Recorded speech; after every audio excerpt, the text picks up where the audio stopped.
The wedding was supposed to be perfect.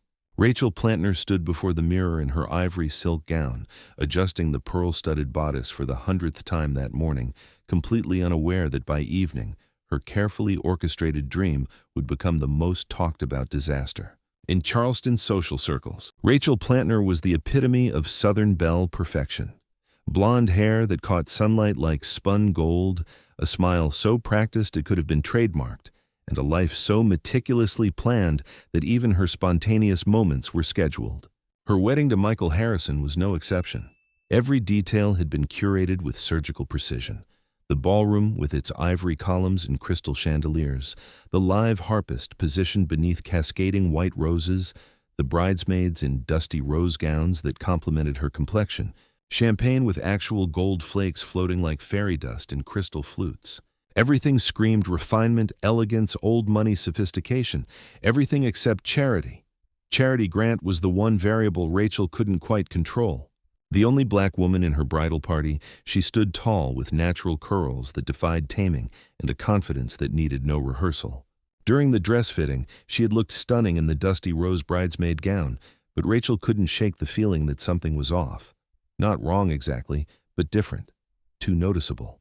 Too much of a departure from the aesthetic she had envisioned since she was 12 years old, cutting out pictures from Southern living and pasting them into her dream wedding scrapbook. "Charity, honey," Rachel had said 3 weeks before the ceremony, her voice dripping with the kind of sweetness that barely masked its venom. "I've been thinking, you know how much I adore you, but I'm worried you might feel out of place in the wedding party. The photos, the coordination, everything needs to look just right. Harmonious, you understand. Maybe you'd be more comfortable as a regular guest?" The words hung in the air like smoke from a dying fire. Rachel's other bridesmaids, all variations of the same theme with their highlighted hair and country club tans, exchanged glances that spoke volumes. They knew exactly what Rachel meant by harmonious. Charity didn't flinch. No tears, no dramatics, no righteous indignation. She simply nodded with a smile that never quite reached her eyes. "Of course, Rachel. Whatever makes you happy on your special day." But Rachel wasn't finished. Later that same week, she pulled aside Marcus, the wedding photographer, slipping him an extra $200 with specific instructions. "I need you to edit Charity out of any group photos from the engagement party and bridal shower, especially the ones with the champagne toast. She just doesn't fit the aesthetic I'm going for." Marcus, a young man more interested in building his portfolio than making moral stands, simply shrugged. "Your wedding, your photos." The morning of the wedding arrived with the kind of perfect October weather that seemed personally ordered by the bride herself.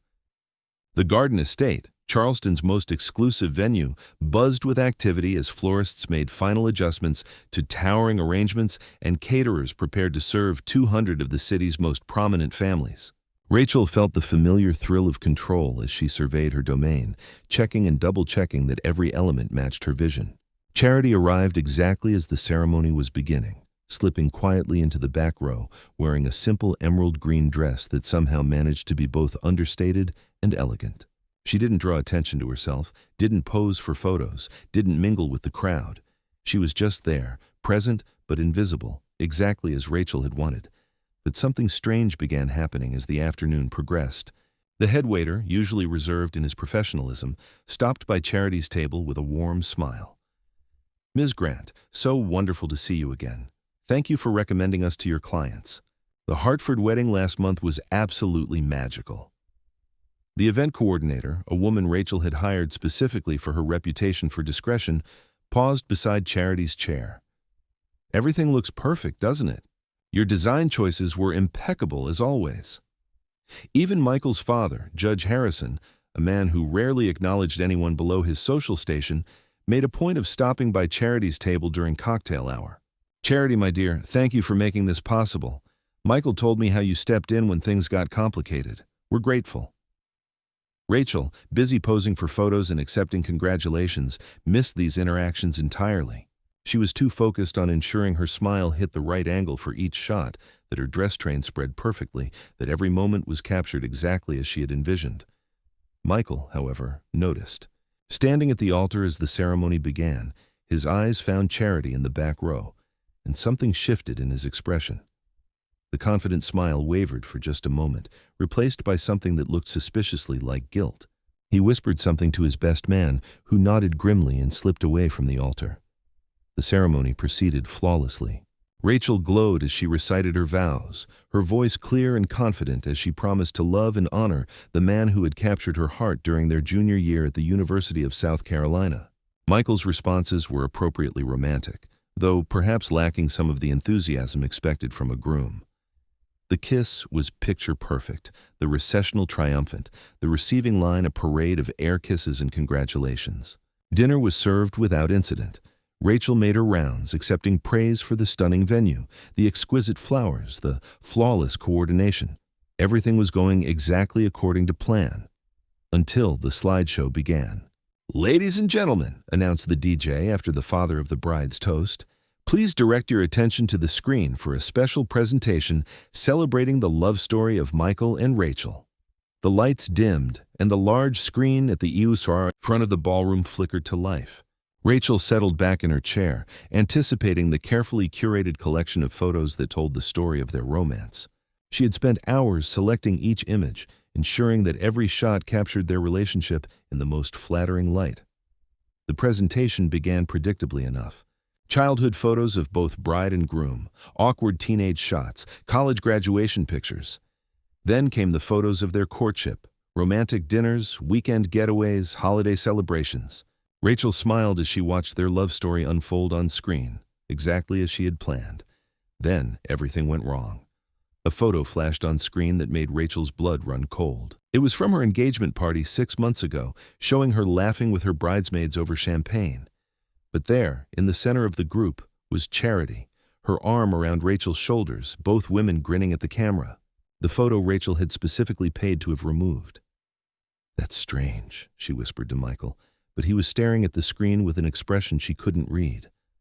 Another photo appeared. This one showed Charity standing beside an easel displaying detailed wedding plans, her hand pointing to various elements of the design. The caption at the bottom read, "Event Design and Coordination, C. Grant Events." A murmur rippled through the crowd. Several guests leaned forward in their chairs, suddenly paying closer attention to the presentation. "Wait," someone called out from the audience. "Is she the wedding planner?" The next slide answered that question definitively. It was a bank transfer receipt, blown up large enough for everyone in the room to read clearly. Wire transfer, C. Grant Events, Garden Estate Venue, $17,500. Purpose, venue deposit, Harrison Plantner Wedding. The ballroom fell silent except for the gentle hum of the air conditioning. Rachel felt the blood drain from her face as the implications of what everyone was seeing began to sink in. She turned slowly in her chair, her eyes finding Charity in the back of the room. Charity sat perfectly still, her hands folded in her lap, her expression unreadable. "You," Rachel said, her voice barely above a whisper but somehow carrying across the silent room. "You paid for the venue?" Charity rose gracefully from her chair, and suddenly every eye in the room was on her. She walked slowly toward the head table, her emerald dress catching the light from the chandeliers. "Not exactly," Charity said, her voice calm and clear. "I saved your wedding." The slideshow continued behind her as she spoke, displaying more evidence of her involvement. Contracts with vendors, all bearing the letterhead of C. Grant Events.